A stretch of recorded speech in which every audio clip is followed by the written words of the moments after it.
The massive alien ship hung in space like a dark metal mountain. Its surface was covered with strange symbols that glowed purple in the cold emptiness around Earth. Inside the ship's main hall, tall creatures with 4 arms and silver skin stood, in perfect rows. Their leader, Ambassador Zethkri, looked down at the 3 humans who had come to meet with them. Admiral Jake Morrison felt sweat on his forehead as he stood between his 2 companions. Dr. Lisa Baker held her datapad tight in her hands, while Commander Pete Collins kept his hand near his weapon. The aliens around them were twice as tall as any human, and their eyes were completely black. When they spoke, their voices sounded like metal scraping against stone. "Humans of Earth," Zethkri began, his 4 arms moving in slow patterns. "The Galactic Council has watched your species for many years. We have seen you spread across your small system like a disease. You build weapons where others build homes. You train soldiers where others grow food. This ends today." Jake stepped forward and tried to keep his voice steady. "Ambassador, we came here to talk about peace between our peoples. Earth wants nothing but friendship with the Council and all the species you represent." The aliens' laugh was like breaking glass. Around the hall, 12 different types of creatures made sounds that might have been laughter too. There were beings that looked like giant insects with wings, others that seemed to be made of living rock, and some that floated in the air without any visible means of support. Peace? Zethkri's black eyes focused on Jake. "You speak of peace, while your planet builds warships. You talk of friendship, while you put guns on every moon and asteroid. The Council knows what humans really are. You are a species born for war." Dr. Baker stepped up beside Jake. "Our ships are for defense only. We've never attacked anyone. The weapons you mentioned protect us from space pirates and meteor strikes. Every human colony has the right to defend." Itself, a creature that looked like a walking tree with too many branches, spoke up. Its voice was like wind through leaves. "Defense. Always the same word from primitive species. You defend by building bigger guns. You defend by training more soldiers. Soon you will defend by attacking us." Commander Collins could not stay quiet any longer. "That's not true. Humans have been in space for less than 200 years. We've never started a fight with anyone we've met out here. Every weapon we have was built because we had to protect ourselves." The floating beings made a sound like singing, but the music was cold and threatening. One of them spoke without moving what might have been its mouth. "Protection is the excuse of every species that seeks to dominate others. The Council has heard these words before from races that are now dust." Zethkri raised all 4 of his arms, and the hall became silent. "Enough talk. The Council has made its decision. Earth will stop all military activities beyond your moon within 72 hours. You will destroy every weapon platform in your asteroid belt. You will recall every warship to Earth orbit. Your colonies on Mars and Europa will be supervised by Council forces to ensure compliance." Jake felt his heart beating faster. "And if we refuse? Then the Council will do what it has done to 47 other species who thought they were too strong to follow our laws. We will teach you the price of defiance." The alien moved closer to Jake, towering over him. "Your species has potential, Admiral Morrison. Your minds are quick and your hands are skilled. Under proper guidance, humans could serve the Council. Well, you could build things for us, fix things for us, fight for us when we need soldiers. It would be a good life for your people." Dr. Baker's voice was barely a whisper. "You want to make us slaves?" "We want to give you purpose," the tree-like creature said. "Every species in the Council serves according to its abilities. The hegemony provides ships because they are excellent builders. The Dominion provides soldiers because they are natural warriors. Humans would provide whatever services the Council requires. Commander Collins stepped forward, his face red with anger. What happens to species that don't want to serve? The question hung in the air like poison. None of the aliens answered immediately, but Jake could see the truth in their silence. Species that refused the Council's offer simply disappeared. Zeth Kree turned away from the humans and spoke to the assembled Council members. The human delegation will return to their planet now. They have 72 hours to begin compliance. After that time, the Council will demonstrate why cooperation is preferable to resistance. As the three humans were led back to their small ship, Dr. Baker leaned close to Jake. Did you see how they looked at us? Like we're animals in a zoo. They've already decided we're going to lose. Pete Collins was checking his weapons as they walked. How many ships do they have out there? Jake had been counting since they arrived. I saw at least 3,000 in the formation around their flagship. There are probably more we can't detect. When they reached their ship, Jake paused at the airlock and looked back at the alien vessel. Through the metal walls, he could feel the weight of all those creatures who thought humanity was just another species to be conquered and controlled. Once they were safely aboard their ship and heading back to Earth, Jake activated the emergency communication system. The message he sent was encrypted with codes that only Earth's top military leaders would understand.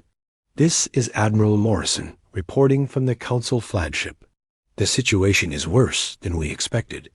They're not here to negotiate a treaty or establish trade relations. They're here to conquer us. The Council sees Earth as a threat that needs to be eliminated or controlled. They've done this to 47 other species before us. He paused and looked at his companions. Dr. Baker was studying readings from her scanner, while Commander Collins was already planning defensive strategies. They want us to surrender everything that makes us human. Our independence, our right to defend ourselves, our freedom to explore space and build new homes for our people. They've given us 3 days to comply with their demands or face the consequences. Jake took a deep breath and continued his message. I need you to understand something important. These beings don't respect weakness, and they don't believe in mercy. They see the universe as a place where the strong rule the weak. They think humans are weak because we're new to space and our technology is less advanced than theirs. The small Earth ship moved through space toward the blue and green planet that suddenly seemed very far away. Behind them, the Council fleet waited like a storm cloud full of lightning. They're about to learn something about humans that 47 other species never got the chance to teach them. We don't fight because we're strong. We fight because we're human. And that makes all the difference. President Amy Johnson sat at the head of the long table in the emergency bunker beneath Washington. The faces around her looked tired and worried. Admiral Jake Morrison had returned from the alien ship only 6 hours ago, and his report had changed. Everything Earth thought it knew about their place in the galaxy. General Bob Hayes spread holographic displays across the table, showing Earth's defenses. We have 200 ships that could fight in space, maybe 300 if we count the mining vessels with weapons. The aliens have thousands. Dr. Carl Fisher adjusted his glasses and pointed to data streams flowing across his computer screen. I've been studying the recordings Jake brought back from their ship. Their technology is at least 300 years ahead of ours in most areas. Their shields can probably stop anything we can throw at them. Amy looked at each face around the table. These were Earth's best military minds and scientists, and they all looked like people who had just been told they had a week to live. What about our colonies? How many people are we talking about? Mars has 2 million colonists, General Hayes replied. Europa has 800,000. The asteroid belt mining stations have about 300,000 total, plus another 50,000 on Ceres. The president closed her eyes for a moment.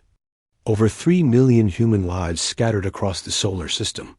all depending on Earth's decision in the next 66 hours. Meanwhile, far above Earth's atmosphere, the Council fleet waited in perfect formation. Ambassador Zethkries stood in his command center watching the blue planet turn slowly below. He was not alone. Admiral Korf of the Dominion had arrived with his own ships, eager to show the humans what happened to species who defied the Council. "The humans are taking too long to respond," Korvik H said. His species looked like giant lizards with wings, and when he spoke, small flames came from his mouth. "They think they can find a way to fight us. It is amusing."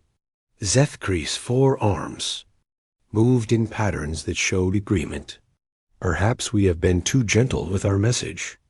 The humans need to see what defiance costs. Which target should we choose?" Korf asked, his black eyes gleaming with anticipation. "The mining colony on Ceres. It is far from Earth and has no military value. The humans will understand that. We can reach anyone, anywhere." On Ceres, Colony Administrator Helen Ross was having breakfast with her husband Dr. Matt Ross when the first alarms began to sound. Through their kitchen window, they could see the massive shapes of alien ships peering in space around their small world. Helen grabbed her communication device and started sending emergency messages to all sections of the colony. "This is Administrator Ross to all personnel. We have unknown ships in our space. This is not a drill. Begin evacuation procedures immediately." Matt was already pulling emergency supplies from their closet. As the colony's chief medical officer, he knew his duty was to help people, not run away. "How many ships are out there?" Helen looked at her scanner readings and felt her blood turn cold. 23 vessels. They're bigger than anything we've ever seen. The first energy beam hit the colony's main power plant. The explosion lit up Ceres like a small sun, and the ground shook so hard that people fell down in the streets. Helen grabbed Matt's hand, and they ran toward the emergency shelter, where hundreds of colonists were already gathering. "Get the children to the escape pods first," Helen shouted over the noise of more explosions. "Medical personnel stay to help the wounded." Everyone else moved to the transport ships now, but the Council ships had surrounded Ceres completely. As the small human transport vessels tried to escape, alien fighters swooped down and destroyed them one by one. The colonists could only watch in horror as their friends and family members died in balls of fire and twisted metal. Matt Ross worked frantically to help injured people while the colony fell apart around him. "Helen, we need to get these people to the medical bay. Some of them won't survive without proper treatment." But there was no medical bay anymore. The aliens had targeted every important building in the colony. The hospital, the schools, the residential areas, even the small park where children played. Everything was burning or already destroyed. Helen tried to contact Earth, but the communication system was gone. She tried to reach the other colonies, but got only static. The aliens had cut Ceres off from the rest of humanity completely. On Luna Base, Commander Rick Stone watched the feeds from Ceres with his team. Lieutenant Nina Clark sat beside him, her face pale as she watched the systematic destruction of the mining colony. Sergeant Dan Murphy paced back and forth behind him, his fists clenched so tight his knuckles were white. "They're not just destroying the colony," Nina said quietly. "They're hunting the survivors." Rick could see it too. Council ground forces had landed and were moving through the ruins of the colony. But they weren't looking for military targets or trying to capture important facilities. They were chasing down individual colonists like it was some kind of game. "Sir, we have to do something," Dan said. "There are still people alive down there." "With what?" Rick replied, though it hurt to say the words. "We have 6 fighters and a transport ship. They have an entire fleet." Back on Ceres, Helen and Matt had found shelter in a collapsed building with about 30 other survivors. They could hear the alien soldiers outside, making sounds that might have been laughter as they searched through the wreckage. "Why are they doing this?" whispered a young girl who had lost her parents in the first attack. Helen held the child close and tried to think of an answer. The aliens had said they wanted Earth to surrender, but this wasn't military strategy. This was cruelty for its own. Saki through a crack in the wall. Matt could see one of the alien soldiers. The creature was tall and thin, with too many joints in its arms and legs.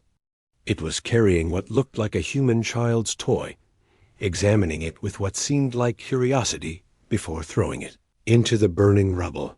The massacre continued for 6 hours. When it was over, Ceres was silent except for the sound of fires burning in the thin atmosphere. 50,000 people had lived there that morning. Now there might be a few hundred, survivors hiding in the deepest parts of the mining tunnels.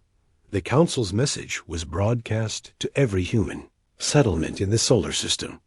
Ambassador Zethgri appeared on screens across Earth, Mars, Europa, and the asteroid belt. "People of Earth, you have seen what happens to those who resist the Council's will. The colony on Ceres chose to exist without our permission. This was their reward. You now have 24 hours to accept our terms completely. No negotiation, no delays. Submit or watch your people die." President Amy Johnson stood in the Oval Office and looked out at the night sky. Somewhere up there, alien ships were waiting to kill every human in the solar system if she didn't give them what they wanted. But she had also seen the recordings from Ceres. She had watched Council soldiers hunt human children for sport. These beings didn't want surrender. They wanted to break humanity's spirit completely. Amy activated the emergency broadcast system and spoke to every human in the solar system. "My fellow humans, today we learned who we're really dealing with. They want us to believe we have no choice but to kneel before them. They want us to think we're too weak to fight back." She paused and thought about Helen Ross and all the other people who had died on Ceres simply because they existed.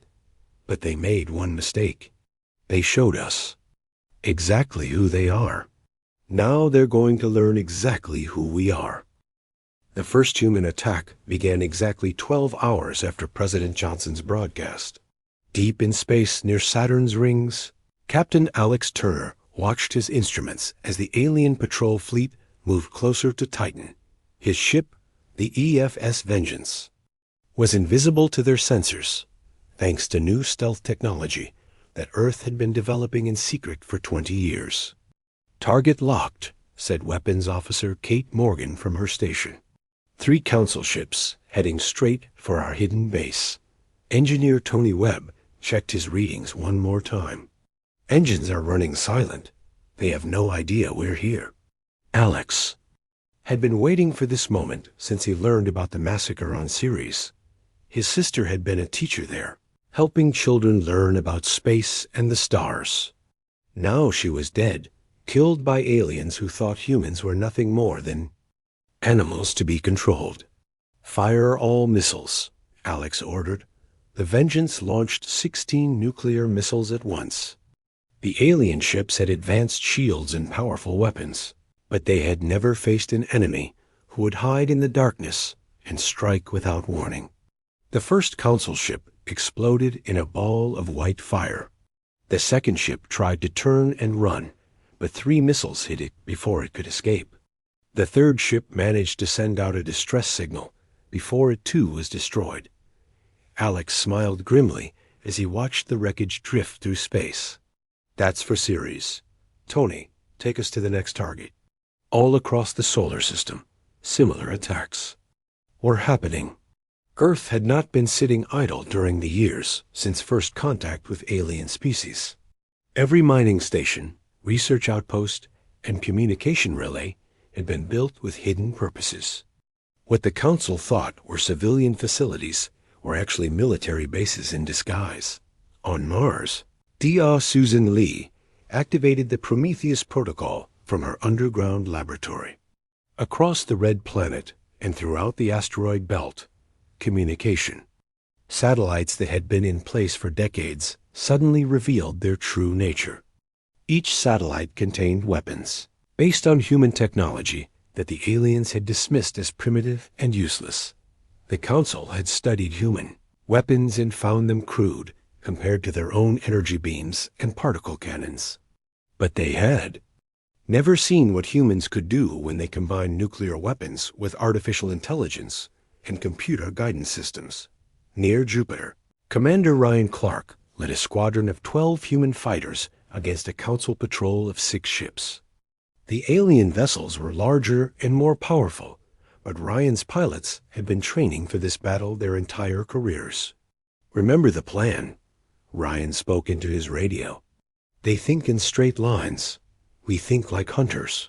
The human fighters split into 3 groups and approached the alien ships from different directions. When the Council ships moved to attack one group, the other 2 groups hit them from behind and from the sides. The aliens had superior technology, but they had never learned to fight against enemies who refused to follow predictable patterns. One by one, the Council ships fell to human tactics that had been developed over thousands of years of warfare on Earth. The aliens had grown comfortable ruling species that surrendered quickly when faced with superior force. They had never fought against humans who treated every battle as a puzzle to be solved. Back on their flagship above Earth, Ambassador Zethkri received reports of the attacks with growing confusion and anger. In the past 6 hours, the Council had lost over 40 ships to what should have been a helpless enemy. How are they doing this? He demanded of his tactical officers. "Our sensors show that Earth has less than 300 ships capable of space combat." Admiral Korf studied the battle reports with his cold reptilian eyes. The humans are not fighting like civilized beings. They hide in asteroid fields and strike from ambush. They use their mining equipment as weapons. They turn their cargo, ships, into bombs. "This is not how space warfare is conducted," Zethkri said. "There are rules. There are proper formations and established tactics." But the humans had never learned these rules because no one had taught them. Every space battle in human history had been fought against pirates and raiders who also ignored the conventional wisdom of galactic warfare. Earth's military had developed strategies based on their own violent history rather than the polite conflicts that other species called war. On Earth, General Bob Hayes coordinated the defense from his command center deep beneath the Rocky Mountains. Holographic displays showed him every human ship and base in the solar system, along with the positions of Council forces. "The aliens are trying to regroup near Neptune," reported Colonel Lisa Stone from her station. "They're pulling back there, scattered ships and forming a proper battle line." "Good," Bob replied. "When they bunch up like that, they make easier targets. Signal Captain Joe Miller. His boarding teams are cleared for Operation Reaper." Joe Miller had been a space construction worker before the war began. Now he led teams of humans who specialized in capturing alien ships using modified mining equipment and industrial tools. His people knew how to work in space, how to cut through metal, and how to survive in environments that would kill most living things. Joe's team approached a damaged Council ship that was trying to retreat toward the main alien fleet. The ship's engines were failing and its weapons were offline, but it still contained valuable intelligence about Council technology and tactics. "Remember, we need prisoners this time," Joe told his team as they prepared to board the alien vessel. "Earth needs to know how their command structure works." The humans cut through the alien ship's hull like it was made of paper. Inside, they found creatures who had never imagined that their enemies would dare to board a Council vessel. The aliens surrendered quickly when faced with humans in armored suits carrying tools that could cut through anything. Meanwhile, on Luna base, Commander Rick Stone received new orders from Earth Command. His small force was being reinforced with ships and weapons that had been hidden in secret bases throughout the solar system. "Sir, we're getting reports from all sectors, Lieutenant." Nenia Clark reported. Human forces have destroyed or captured over 60 Council ships in the past 8 hours. Sergeant Dan Murphy looked up from his weapons console with a fierce grin. The aliens thought we were helpless. Turns out they were wrong. But Rick knew. This was only the beginning. The Council still had thousands of ships, and they would not remain confused forever. Soon they would adapt to human tactics and bring their full strength to bear against Earth. The next phase of the battle began when Council reinforcements arrived from deeper in space. Admiral Zithkari had called for help from the main Council. Fleet, and now over 500 alien warships, were moving toward the inner solar system. Dr. Carl Fisher tracked their approach from his laboratory on Earth. The alien ships were advancing in perfect formation, their shields overlapping to create an impenetrable barrier. This was how the Council had conquered 47 other species, by using overwhelming force in disciplined attacks. But as the alien fleet moved past the orbit of Pluto, they encountered something no species had ever used against them before. The outer solar system was filled with what appeared to be space debris and abandoned equipment from human mining operations. The debris began to move. Hidden among the rocks and metal scraps were thousands of automated weapons platforms that Earth had been placing in secret for decades. Each platform was small enough to look like space junk, but contained enough firepower to damage or destroy. Council ship. The alien fleet found itself surrounded by enemies they could not see until it was too late. Nuclear mines exploded throughout their formation, while hidden missile launchers fired from every direction. The perfect Council battle line became a chaotic mess of burning ships and desperate escape attempts. Ambassador Zethkri watched his fleet being torn apart and finally understood what kind of enemy he was facing. The humans had not just prepared for war. They had prepared for this specific war against this specific enemy, planning and building and hiding their strength for years while pretending to be weak and helpless. "Signal all ships," he ordered his communications officer. "We are withdrawing to minimum safe distance. The humans are more dangerous than we calculated, but it was too late for caution. Earth's hidden defenses had been revealed, and now there was no stopping what came next. The solar system had become a trap, and the Council fleet was caught in its jaws." Admiral Korf stared at the tactical display in his command chamber and tried to understand how everything had gone so wrong. 3 days ago, the Council fleet had been the most powerful military force in the galaxy. Now they had lost over 200 ships to an enemy they had dismissed as primitive savages. "The humans are not fighting according to any known patterns," his tactical officer reported. "They appear and disappear like ghosts. They turn merchant ships into weapons. They use their entire solar system as a battlefield." Korv's reptilian eyes burned with rage and frustration. "Then we will show them what real warfare looks like. Signal the fleet. We advance on their homeworld with everything we have." But Captain Joe Miller was already preparing for that exact scenario. His boarding teams had captured 12 Council ships in the past 2 days, and the intelligence they gathered had revealed the aliens' next move. Joe stood in the docking bay of a converted asteroid mining station, surrounded by volunteers who had signed up to fight after seeing what happened. On Ceres, "The big alien fleet is coming straight for Earth," Joe told his people. "They think they can overwhelm our defenses with pure numbers. They're about to learn why that's a bad idea." Joe's plan was simple but deadly. His teams would use captured Council ships to get close to the main alien fleet. Once inside their defensive formation, they would plant nuclear devices throughout the enemy ships and escape before the bombs exploded.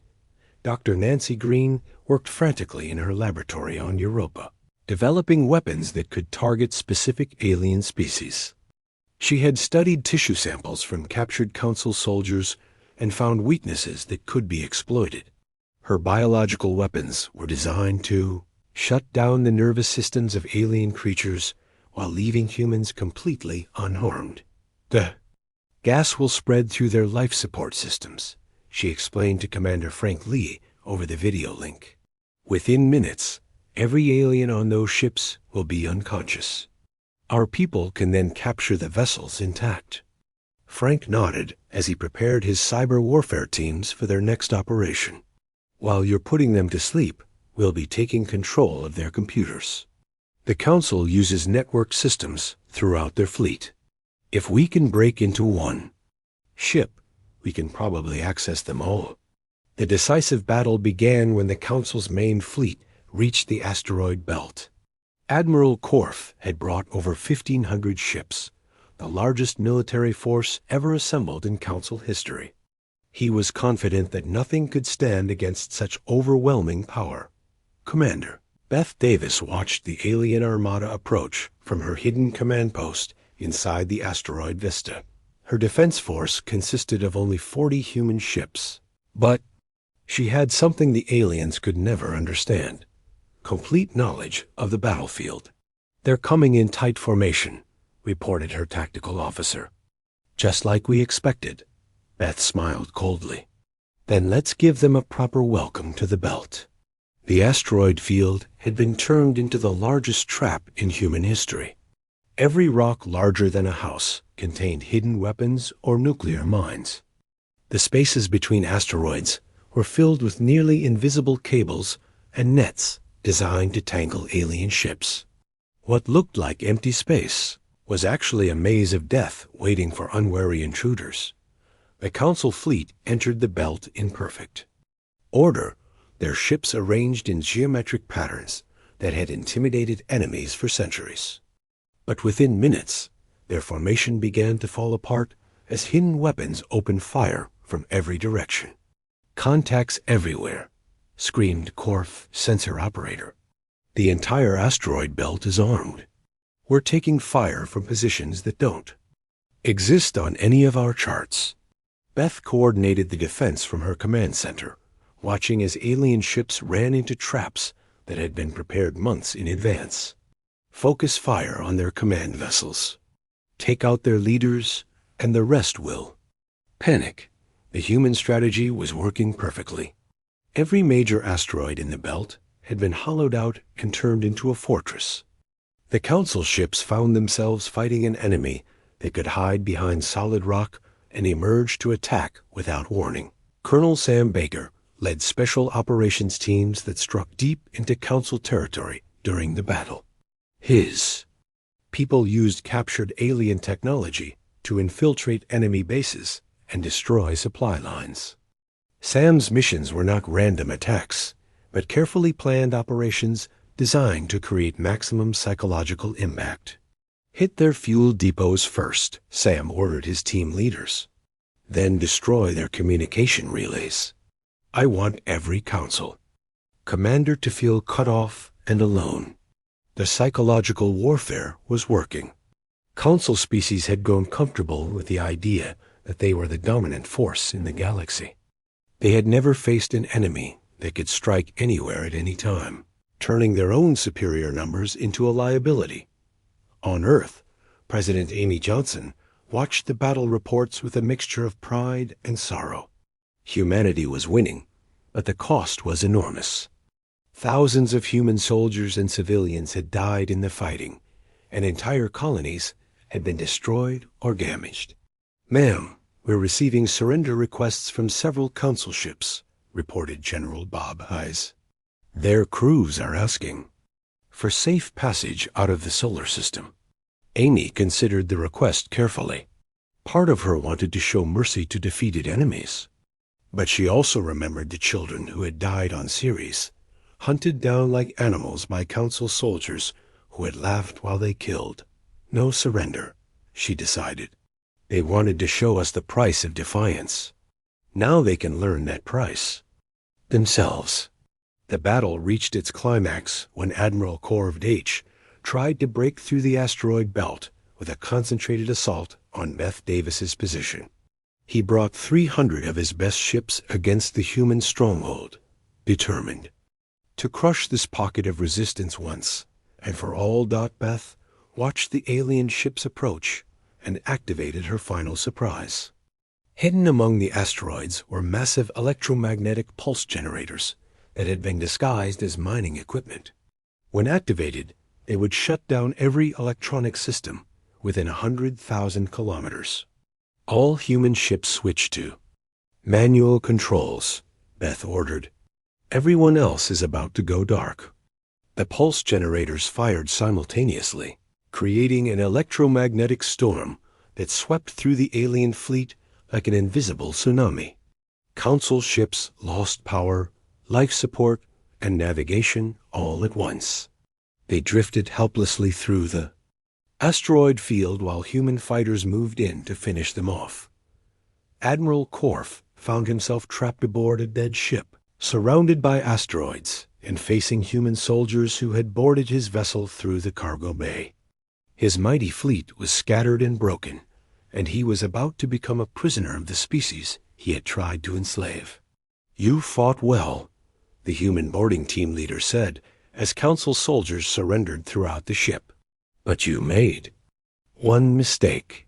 You thought this was about territory or resources or political control." Korth looked at the human with confusion. "What else could it be about? Survival," the human replied. "You threatened our children. You destroyed our homes. You tried to take away everything that makes us human. Did you really think we would just give up and let you win?" The Admiral finally understood what kind of enemy the Council had awakened. These were not creatures who fought for profit or glory or political advantage. They were a species that would sacrifice everything to protect their families and their freedom. As the last Council ships either surrendered or fled toward deep space, Beth Davis surveyed the wreckage floating through the asteroid belt. Hundreds of alien vessels had been destroyed or captured, and the Council's main fleet was broken beyond repair. But she knew this victory was only the beginning. The Council had thousands more ships throughout the galaxy, and they would not accept defeat easily. The real war was just starting, and Earth would need every advantage they could get to survive what came next. On the Council flagship, Ambassador, Zethkri received reports of the disaster in the asteroid belt and realized that everything had changed. The humans were not just defending their solar system anymore. They were preparing to take the war to Council space itself. "Signal all remaining ships," he ordered with growing dread. "We retreat to the home worlds immediately. The humans must not be allowed to follow us." But it was already too late.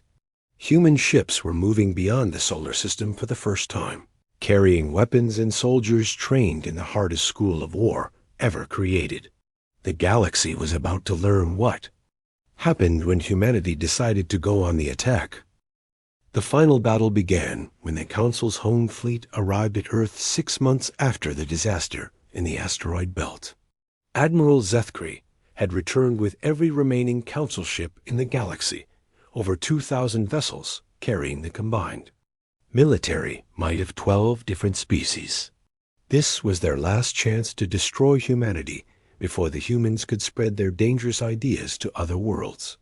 Admiral Jake Morrison stood on the bridge of the EFS Defiance, watching the massive alien armada take position around Earth. Beside him, his daughter, Captain Amy Morrison, commanded her own ship, the EFS Retribution. 3 generations of the Morrison family were about to fight together in humanity's greatest battle. "They brought everything they have," Amy observed, studying the sensor readings. "Every Council species is represented in that fleet." Jake nodded grimly. "Good. When we defeat them here, they'll never be able to threaten anyone again." The aliens had learned from their previous defeats and approached Earth carefully. They stayed well outside the range of the solar system's hidden weapons and tried to establish a blockade that would slowly starve the planet into submission. But they had made one critical mistake. They assumed Earth's defenses were limited to the inner solar system. Dr. Ray Cooper activated his artificial intelligence networks from deep beneath the surface of the moon. For years, his computers had been studying every aspect of Council technology and tactics, learning to predict their movements with perfect accuracy. The alien commanders thought they were being clever and unpredictable, but to raise machines, their behavior was as simple as reading a book. Their fleet is taking formation exactly as predicted, Ray reported to Earth Command. All defensive systems are ready for activation. What the Council didn't know was that humanity had been preparing for this exact scenario since the day they first learned aliens existed. Every space mission, every scientific experiment, every piece of technology developed over the past 50 years had been designed with one ultimate purpose: defending Earth against superior alien forces. The sun itself had been turned into a weapon. Massive installations hidden in solar orbit could direct the star's energy with pinpoint accuracy, creating beams of concentrated radiation that could destroy any target within the solar system. The aliens' shields and armor were useless against the fundamental forces of nuclear fusion. President Amy Johnson gave the order from her command bunker beneath the Rocky Mountains. Operation Solar Storm is authorized. Show them what humans can do when we're fighting for our home. The first solar beam struck the center of the Council formation without warning. A dozen alien ships simply vanished, converted to atoms by temperatures found only in the hearts of stars. The surviving Council commanders stared in shock at sensors that showed impossible energy readings coming from Earth's sun. "They've weaponized their star," whispered Admiral Korth, his reptilian features pale with terror. "How is that even possible?" Ambassador Zethkri realized that humanity had been planning this war for decades while pretending to be a peaceful species interested only in trade and exploration. Every human they had met, every conversation they had held, every piece of information they had shared had been used to prepare for this moment. The Council fleet tried to scatter and retreat, but they found themselves trapped in a cage of human ingenuity. The spaces between planets were filled with automated defense platforms that had been disguised as scientific equipment and communication satellites. Everywhere the aliens turned, they faced weapons that shouldn't exist and tactics that defied everything they knew about warfare. Captain Alex Turner led the human counterattack from his new flagship, the EFS Vengeance II. His original ship had been destroyed in the asteroid belt, but Earth's shipyards had built him an even better replacement in just 4 months. Human industrial capacity had been focused entirely on war production, and the results were beyond anything the Council had imagined possible. "All ships execute Pattern Morrison," Alex ordered, naming the tactic after the admiral who had first conceived it. "Hit them everywhere at once." The human fleet attacked from every direction simultaneously. Ships emerged from behind moons and asteroids, from the rings of Saturn and the clouds of Jupiter, from hiding places throughout the solar system that the aliens had never detected. The Council found themselves outnumbered in their own attack. On Earth.Dr. Susan Lai watched the battle from her laboratory on Mars, coordinating the deployment of her biological weapons. Council ships throughout the fleet began losing crew members as her carefully designed toxins spread through their life support systems. Entire vessels went silent as their alien crews fell unconscious or died. "The gas is working perfectly," she reported to Admiral Morrison. "Council casualty rates are approaching 90% on affected ships." But the humans were not content to simply defend their solar system. Commander Frank Lee's cyber warfare teams had spent months infiltrating Council computer networks, and now they activated their deadliest weapon, complete control over alien technology. Throughout the Council fleet, ships began turning their weapons on each other as human hackers took control of their targeting systems. Life support failed on command vessels. Navigation computers guided alien ships into collisions with their own allies. The Council's advanced technology became a liability when turned against them by human ingenuity. Admiral Zethkri watched his fleet destroy itself and finally understood the full scope of humanity's preparation. The humans had not just been building weapons and ships during the years since first contact. They had been studying every aspect of Council civilization, finding weaknesses and creating countermeasures for everything the aliens might use against them. "Signal all remaining ships," he ordered desperately. "Full retreat. We cannot win this battle." But Captain Joe Miller was already moving to prevent any Council escape. His boarding teams had captured enough alien vessels to understand their jump drive technology, and human engineers had built devices that could disrupt the energy fields needed for faster-than-light travel. "No one leaves," Joe announced over the open radio channels. "You came here to destroy our world. Now you get to stay and watch us destroy yours." The final phase of the battle was not a military engagement, but a demonstration of what happened when humanity decided to show no mercy. Every Council ship was either destroyed or captured. Every alien soldier was either killed or taken prisoner. The mighty fleet that had conquered 47 civilizations was reduced to floating wreckage in just 6 hours of fighting. Ambassador Zethkri found himself standing in the ruins of his flagship's command center, surrounded by human soldiers who had come to accept his surrender. President Johnson herself had come aboard to witness the end of the Council's power. "You have destroyed us completely," Zethkri said, his forearms hanging limp at his sides. "What do you intend to do with the survivors?" Amy looked at the alien leader who had once threatened to enslave her species. "That depends on what you're willing to learn." The president explained humanity's terms to the defeated Council representatives. Earth would establish a new galactic order based on cooperation rather than domination.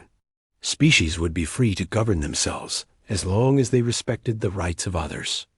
The strong would protect the weak instead of exploiting them. But what about those who refused to accept this new order?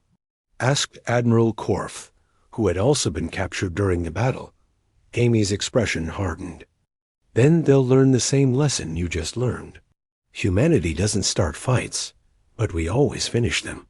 The epilogue took place 5 years later on a space station orbiting a distant star. Admiral Jake Morrison, now an old man, watched through the observation deck as human and alien children played together in the station's central park. The former Council species had adapted well to Earth's new galactic government, and peace had brought prosperity to worlds that had known only fear under the old system. Dr. Lisa Baker, now Earth's ambassador to the former Council worlds, joined Jake at the observation deck. The hegemony just requested permission to establish a joint research facility with our scientists. They want to learn how we developed our solar manipulation technology. Jake smiled as he watched a human child help an alien youngster reach a toy that had floated too high in the low gravity. "Tell them yes, but make sure they understand the rules. Knowledge shared freely. No species dominates another, and everyone has the right to defend themselves." The old admiral looked out at the stars and remembered the day when Ambassador Zethkri had first threatened Earth. The aliens had thought they were dealing with just another primitive species that would surrender when faced with superior force. Instead, they had awakened something that changed the galaxy forever. Humanity had proven that true strength came not from advanced technology or overwhelming numbers, but from the willingness to fight for what was right. The Council had learned too late that when you threatened human children and tried to destroy human freedom, you didn't face an enemy that would give up and surrender. You faced humanity at its most dangerous, united, determined, and completely unwilling to lose.